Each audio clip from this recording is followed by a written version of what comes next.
ये देखो। अरे हाँ यार, ये दुकानदार तो वाकई सच कह रहा था। अरे भैया तुम ही नहीं मान रहे थे, मैं तो कब से कह रहा हूँ। मेरी दुकान में जितने भी आईफोन मिलते हैं सारे प्रेग्नेंट होते हैं, बच्चे देते हैं। तुम ही कह रहे थे इसकी बैटरी फूली हुई है। अब बताओ कहाँ बैटरी फूली हुई थी, फोन प्रेग्नेंट था, ताजा ताजा बच्चा दिया है। ये देखो, चला के देखो, एक नंबर फोन है बिल्कुल।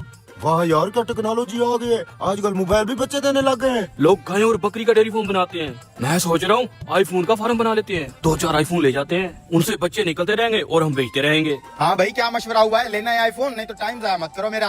अरे हाँ भाई, लेना है, क्यों नहीं लेना। हाँ तो ले जाओ, ये पकड़ो। भाई ये वाला नहीं है, इसकी तो अभी डिलीवरी हुई है। वो क्या है ना कि हमने कारोबार करना है, हमें फ्रेश वाला दो जिसके बच्चे हम निकलवा के आगे बेच सके। समझ गया। ये चेक करो जी, ये तीनों आईफोन बच्चा देने के लिए तैयार हैं। तुमने बिजनेस करना है तो इनमें से ले लो। इनसे बच्चे कैसे निकलेंगे, फूले हुए तो नहीं है ये। अरे सूफी साहब, इनके साथ एक स्पेशल चार्जर दूंगा। घर जाके आधा घंटा इसको चार्ज पे लगाओगे, इसका पेट फूल जाएगा। फिर इस सर्जिकल ब्लेड से जैसे ही कट लगाओगे, आईफोन का बच्चा बाहर आ जाएगा, जैसा अभी मैंने किया था। ये मोबाइल फिर हमें कितने का मिलेगा? ये आपको सिर्फ 6 लाख रुपए का मिल जाएगा। 6 लाख रुपया? लेकिन मैंने तो सुना है ये आईफोन 3 लाख रुपए में मिल जाते हैं। अरे यार सूफी, कर दी ना वही पेंडुओं वाली बात। वो जो 3 लाख वाला नॉर्मल आईफोन होता है वो बच्चे थोड़ी देता है। ये स्पेशल एडिशन आईफोन है जो बाहर से हम मंगवाते हैं, इसलिए तो इनके पेट से बच्चे निकलते हैं। इनसे बिजनेस होता है, बिजनेस। फिर ये आईफोन का बच्चा कितने का बिकता है? 3 लाख रुपए का बिकता है मार्केट में, 3 लाख रुपए का। और ये आईफोन साल में कितने बच्चे देता है? साल में 6 बच्चे देता है। 18 लाख रुपए का बिजनेस कर सकते हो तुम इस आईफोन से। अरे मैं पता नहीं किस मूड में खड़ा हूँ जो तुम्हें ये दे रहा हूँ, वरना तो मैं खुद ही इनके बच्चे निकलवा के बेचता रहता हूँ। ठीक है, हम दोनों भाई आपस में मशवरा कर लें। अरे ये आईफोन का बच्चा तो देते जाओ, ये ना हो तुम यही लेके चीन टपाक डम डम हो जाओ। हाँ छोटे, क्या बोलता है तू? बड़े, मैं तो कहता हूँ इंसान को वक्त के साथ अपग्रेड होना चाहिए। ये आईफोन से बच्चे निकलवाने वाला काम अच्छा है। तो फिर ले ले आईफोन। हाँ निकाल फिर 3 लाख रुपया। ये लो। आजा, ये पकड़ो 6 लाख रुपया और हमें भी एक आईफोन दे दो। सूफी साहब समझदार हो, यूँ समझो आईफोन की फैक्ट्री लेके जा रहे हो। घर पे ही आईफोन बना बना के बेचते रहना अब तो। ये है जी इसका चार्जर, आईफोन बच्चा देने के लिए तैयार है। बस जाके आधा घंटा चार्ज पे लगा देना, और फिर इस सर्जिकल ब्लेड से आगे तो देख ही लिया था तुमने। शुक्रिया। आजो छोटे भाई, जाके चार्ज पे तो लगाओ, फिर मजा आएगा। छोटे आज हम अमीर हो जाएंगे। मोबाइल को चार्जिंग पे लगाते हैं, ठीक आधे घंटे बाद आएंगे, मोबाइल हमारा प्रेग्नेंट हो जाएगा। फिर जब आईफोन का बच्चा निकलेगा तो उसे बेच देंगे। आजा।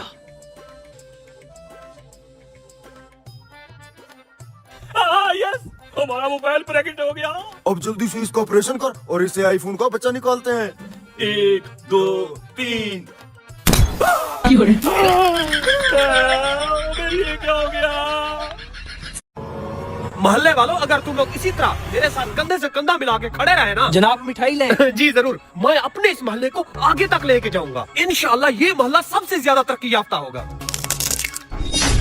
ये क्या बदतमीजी है, रसगुल्ले की जगह मुझे कच्चा आटा खिला दिया। सरपंच साहब, हमने आपके साथ ये प्रैंक इसलिए किया कि लोग बोलते हैं जो समझदार होता है सरपंच वही बनता है, लेकिन आप हमें समझदार नहीं लगते। आपको एक अंडे और रसगुल्ले में फर्क ही नहीं पता चला। इनकी हिम्मत तो देख, सरपंच के साथ प्रैंक। इनका दिमाग ठिकाने लगाता हूँ मैं। सरपंच साहब खामोश क्यों हैं, कुछ बोले ना।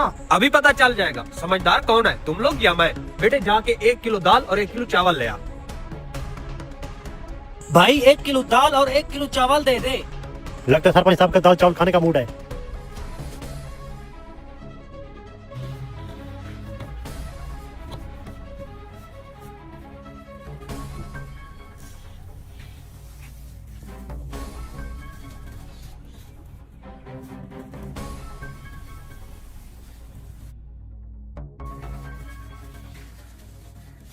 बेटे पकड़ इसे।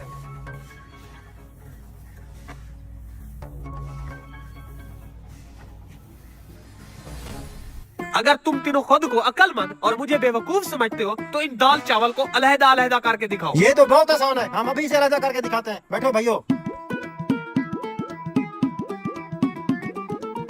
हम खानदानी सरपंच आ रहे हैं और ये आजकल के बच्चे हम पे उंगली उठाएंगे। जैसे ही तुम तीनों इन्हें अलहदा कर लो तो मेरे फार्म पे आ जाना। अब क्या लगता है ये दाल चावल अलग कर पाएंगे? ये दाल चावल अलहदा भी करेंगे और फार्म पे भी आएंगे। जैसे ही ये फार्म पे आएंगे ना, तब इनकी अकल ठिकाने आएगी। 5 घंटे बाद।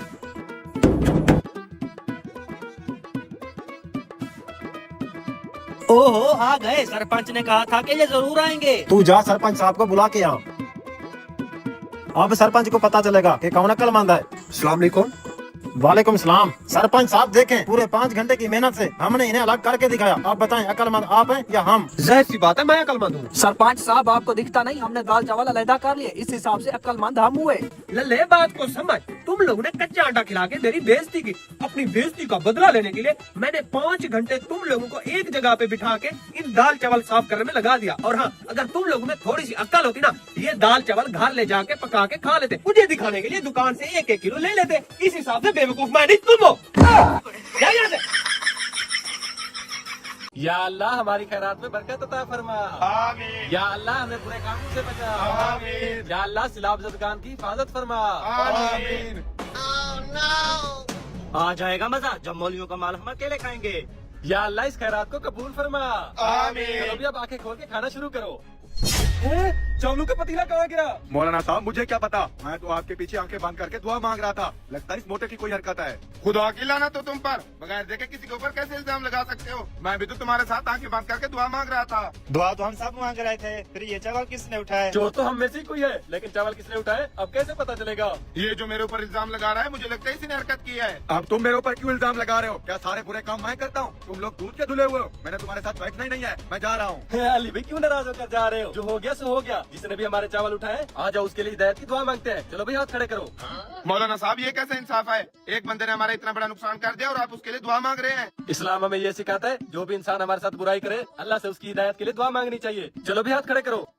या अल्लाह जिस इंसान ने भी हमारे चावल उठाए हैं उसे माला माल कर दे।